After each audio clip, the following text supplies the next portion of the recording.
Salam Pak Pendeta Sabuin, nama saya Panogari Simatupang. Saya pernah baca ayat dalam Alkitab, hari Pentakosta adalah hari tercurahnya Roh Kudus. Tapi belakangan ini banyak gereja ataupun sekte yang mengajarkan bisa bersama-sama satu bahasa dalam bahasa Roh Kudus.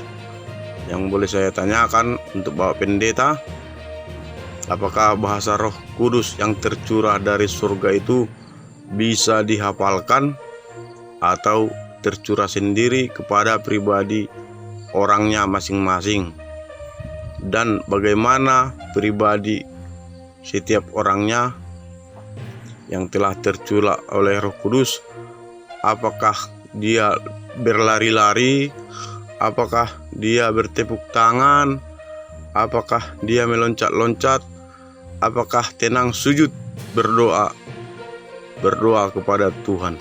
Terima kasih, shalom. Terima kasih untuk videonya yang telah dibuat oleh Bapak Panogari Simatupang.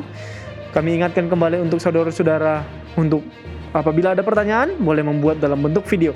Dan pertanyaan ini tentang bahasa roh ini sudah berkali-kali kita membahas, dan sudah berkali-kali ada pertanyaan tentang bahasa roh. Untuk pertanyaan ini juga kami persilakan untuk Pendeta Sabuin menjawabnya.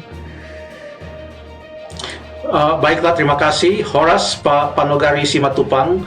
Betul, Jeff, pertanyaan tentang bahasa roh ini saya ingat sudah 2 atau 3 kali kita bahas. Mungkin tolong dikirimkan video klip tentang pertanyaan itu saja kepada Pak Simatupang. Di sini Pak Simatupang menyebutkan suatu pasal dalam Alkitab yang belum pernah kita bahas dengan rinci, yaitu tentang orang-orang berbicara di dalam bahasa roh pada hari Pentakosta. Saya percaya yang dimaksudkan oleh Bapak Simatupang adalah yang terdapat di dalam Kisah Para Rasul pasal yang kedua. Ayat 1 memang mengatakan, ketika tiba hari Pentakosta, semua orang percaya berkumpul di suatu tempat. Lalu kemudian tiba-tiba turun dari langit suatu bunyi seperti tiupan angin keras yang memenuhi seluruh rumah di mana mereka duduk. Ini adalah dicurahkannya Roh Kudus kepada murid-murid Tuhan Yesus, sebagaimana yang Tuhan Yesus sudah janjikan dalam Kisah pasal yang pertama. Juga Tuhan Yesus juga pernah janjikan dalam Yohanes pasal yang ke-14 atau Yohanes pasal yang ke-16. Sekarang Tuhan Yesus menggenapi janjinya. Dan khusus untuk Kisah pasal yang kedua, ini sangat erat kaitannya dengan apa yang disampaikan oleh Tuhan Yesus dalam Kisah pasal yang pertama. Jadi Kisah pasal 2, coba kita lihat sedikit latar belakangnya dalam Kisah pasal 1, yaitu Kisah 1 ayat yang ke-8 yang mengatakan, tetapi kamu, demikian kata Yesus, tetapi kamu akan menerima kuasa kalau Roh Kudus turun ke atas kamu, dan kamu akan menjadi saksiku di Yerusalem dan di seluruh Yudea dan Samaria dan sampai ke ujung bumi. Jadi yang dijanjikan Tuhan Yesus adalah Roh Kudus yang akan memberikan kuasa kepada murid-murid Tuhan Yesus untuk bisa menjadi saksi-saksi bagi Tuhan Yesus, untuk bisa bersaksi. Apakah itu terjadi di dalam Kisah pasal yang kedua? Pada hari Pentakosta, orang-orang Yahudi datang ke Yerusalem, dan mereka datang dari berbagai tempat. Daftarnya itu ada di dalam ayat yang ke-9. Orang Partia, Media, Elam, ini dalam Kisah 2 ayat 9. Partia, Media, Elam, Mesopotamia, Yudea, Kapadokia, Pontus, Asia, Frigia, Pamfilia, Mesir, Libya, Roma. Ini sampai dari Roma itu sebelah barat, lalu kemudian dari Libya, dari Mesir itu di arah Afrika sekarang ini, bahkan kemudian dari Mesopotamia itu dari sebelah timur, Aram Mesopotamia, lalu kemudian dari Kapadokia, Partia, Media, Libya, Elam. Jadi berbagai tempat orang datang. Orang-orang Yahudi yang sudah merantau dan tinggal di berbagai tempat itu, pada waktu mereka datang ke Yerusalem, dan bukan hanya orang Yahudi, tetapi juga orang-orang yang takut akan Allah, yang sudah menjadi penganut agama Yahudi pada saat itu, mereka juga ikut datang untuk mengunjungi Yerusalem pada hari Pentakosta tersebut. Apa yang terjadi?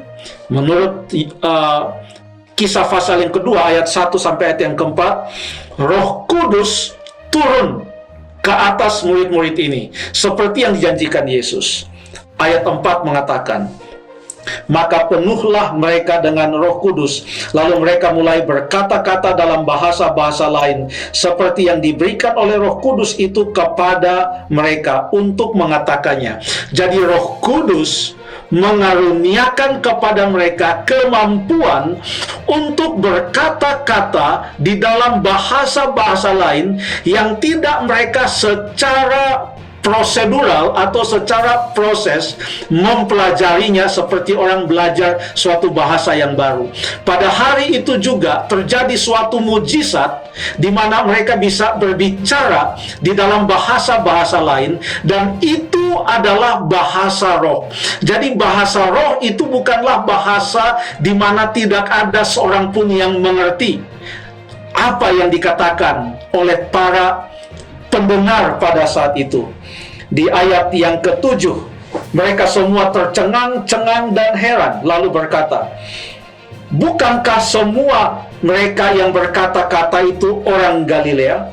Bagaimana mungkin kita masing-masing mendengar mereka berkata-kata dalam bahasa kita sendiri, yaitu bahasa yang kita pakai di negeri asal kita? Jadi menurut Kisah pasal yang kedua, kalau kita sebut apa yang terjadi atau fenomena yang terjadi pada saat ini disebut sebagai bahasa roh, maka menurut ayat ini, bahasa roh adalah bahasa atau kemampuan menggunakan suatu bahasa dari tempat yang lain yang dimengerti oleh orang-orang yang ada di tempat itu, tetapi si pembicara itu yang tadinya tidak tahu akan bahasa itu mendapat karunia dari Roh Kudus untuk bisa berbicara dengan menggunakan kata-kata tersebut. Itu yang terjadi di hari Pentakosta. Ada begitu banyak orang yang merasa sangat dikuatkan. Apa hasilnya? Hasilnya adalah ayat yang ke-11, ini yang mereka dengarkan. Baik orang Yahudi maupun penganut agama Yahudi, orang Kreta dan orang Arab, kita mendengar mereka berkata-kata dalam bahasa kita tentang perbuatan-perbuatan besar yang dilakukan Allah. Jadi yang diucapkan dalam bahasa-bahasa yang lain itu, di mana mereka dimampukan oleh Roh Kudus untuk mengucapkannya, tujuannya untuk memberitakan perbuatan-perbuatan besar yang dilakukan oleh Allah. Dengan kata lain, tujuannya adalah untuk bersaksi.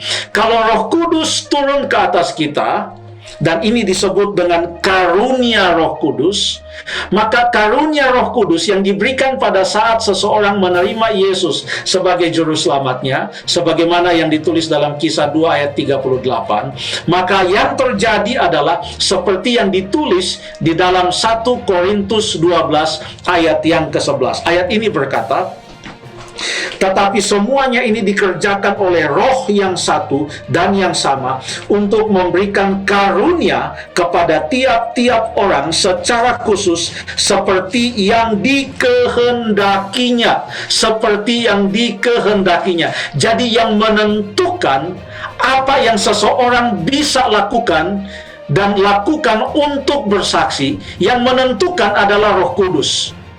Apakah dia akan memberikan karunia? Ada daftarnya cukup panjang, mulai dari ayat yang ke-7. Apakah itu karunia untuk mengajar, atau karunia untuk bernubuat, atau karunia untuk mengadakan mujizat, atau bahkan karunia untuk berbicara di dalam bahasa roh, atau karunia untuk menafsirkan bahasa roh. Apapun itu, kalau Roh Kudus yang bekerja, maka ada suatu petunjuk yang bisa kita lihat. Dan itu dituliskan di dalam 1 Korintus pasal yang ke-14.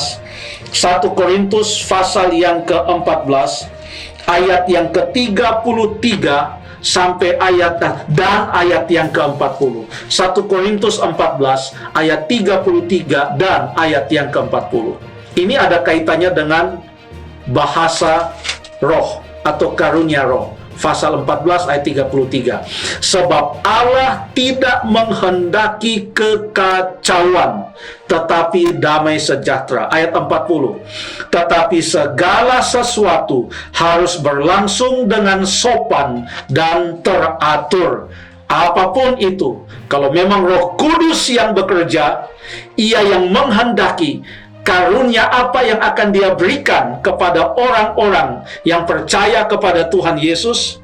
Dan bila mana mereka menerima karunia itu, apapun yang mereka lakukan, apapun yang mereka kerjakan sesuai dengan karunia yang mereka terima, maka itu harus berlangsung dengan damai sejahtera, bukan dengan kekacauan. Semua harus berlangsung dengan sopan dan teratur.